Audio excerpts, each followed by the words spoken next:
Hi friends, நம்ம இன்றைக்கி இந்த வீடியோவில் ஒரு சூப்பரான ஹார்வெஸ்டிங் தான் பார்க்க போகிறோம். முன்னாடி நம்ம காய்கறி தான் பறிச்சுட்டு இருந்தோம். இப்போ நம்ம தோட்டத்துலையுமே நம்ம வந்து பூக்கள் எல்லாமே ஹார்வெஸ்ட் பண்ண ஸ்டார்ட் பண்ணியாச்சு. இது நம்ம சங்குப்பூ தான். நம்ம சங்குப்பூவில் வந்து இப்போ பூ மறுபடியும் பூக்க ஸ்டார்ட் பண்ணியாச்சு. ஸோ இன்றைக்கி வந்து இவ்வளோ பூ கிடச்சிருக்கு. பார்த்திங்களா, இது வந்து நமக்கு வந்து அடுக்கு சங்குப்பூ பார்க்க செம்மையாக இருக்குது. இது டீ போடுறதுக்கு நான் வந்து காய வச்சு எடுத்துருப்பேன். இது எந்த மாதிரி காய வச்சு யூஸ் பண்ணணும் அப்படின்னு சொல்லிட்டு ஒரு வீடியோ அப்லோட் பண்ணியிருக்கிறேன். செக் பண்ணி பார்த்துக்கோங்க. அதுக்கப்புறமா நம்ம ரோஜா பூச்செடி தான். இது வந்து ஆல்ரெடி நம்ம நர்சரியிலேருந்து வாங்கும்போது இருந்த மொட்டு தான். அது இப்போ விரிஞ்சிருக்கு. இதுக்கப்புறமா இனி திளர் வந்து வரதெல்லாம் நம்ம வீட்டில் நம்ம மண்கலவெல்லாம் ரெடி பண்ணி நட்டோம்ல, அது எப்படி நடணும் அப்படின்னு சொல்லிட்டு வீடியோ அப்லோட் பண்ணியிருக்கேன். செக் பண்ணி பார்த்துக்கோங்க.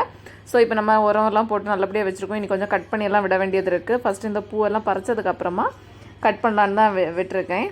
அப்புறமா இது நம்ம ஒயிட் கலர் ரோஜா. இது வந்து நம்ம கொடி மாதிரி படரும்ல, அந்த ரோஜா தான்.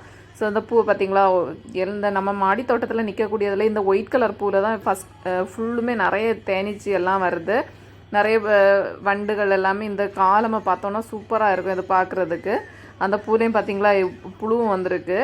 அப்புறமா நம்ம ரெட் கலர் ரோஜா, இதுலேயுமே நமக்கு வந்து பூ இருக்குது. இது ஆல்ரெடி நர்சரிலேருந்து வாங்கும்போது இருந்த மொட்டு தான். இனிமேல் தான் நம்ம வீட்டில் நட்டதுக்கப்புறமா எப்படி மொட்டு வருது, எவ்வளோ பூ பூக்குதுன்னு இனி பார்க்கலாம். நமக்கு வந்து ஃபஸ்ட்டு வந்து ஒரு எல்லோ கலர் குரோட்டன்ஸ் நிற்குது. அந்த பூவில் தான் ஃபுல்லுமே தேனீச்சி எல்லாம் வரும். ஆனால் இப்போ நம்ம ஒயிட் கலர் ரோஸை விட்டு வைக்கலை. அப்புறமா இந்த எல்லோ ரோஸ்லேயுமே நிறைய வண்டுகள் எல்லாம் வரும். பார்த்திங்களா, பூ சூப்பராக இருக்குது. இது வந்து நல்லா பட்டு போகிற நிலமையில இருந்தால் அதுக்கப்புறமா என்ன மாதிரி மண்கலவை செட் பண்ணி இதை என்ன மாதிரி பராமரித்து எடுத்தேன் அப்படின்னு சொல்லிட்டு ஒரு வீடியோ அப்லோட் பண்ணியிருப்பேன். செக் பண்ணி பார்த்துக்கோங்க. இப்போ பார்த்திங்களா நிறைய பூ பூத்துருக்கு. செடியுமே கொஞ்சம் நல்லா வளர்ந்துட்டு நான் இதை வந்து ட்ரிம் பண்ணி எடுக்கும்போது ஒரு சின்ன குச்சி மட்டும்தான் வந்திருந்து. இப்போ பார்த்திங்களா இப்போ சூப்பராக நிறைய பூ பூத்தாச்சு.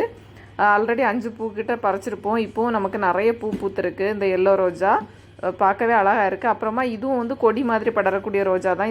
இதோட பூ வந்து ரொம்ப சின்னதாக தான் இருக்கும். இதுவும் வந்து பட்டன் ரோஸ் மாதிரி. பார்த்திங்களா, இந்த பூக்களையுமே இப்போ பறிச்சிடணும். இதெல்லாம் பறிச்சிக்கிட்டு கரெக்டாக ட்ரிம் பண்ணணும். எப்போவுமே ரோஜா செடியில் பூ வந்து செடியில் நின்று தொலைஞ்சாலும் நம்ம கரெக்டாக அதை வந்து கிள்ளி விட்டுறணும்.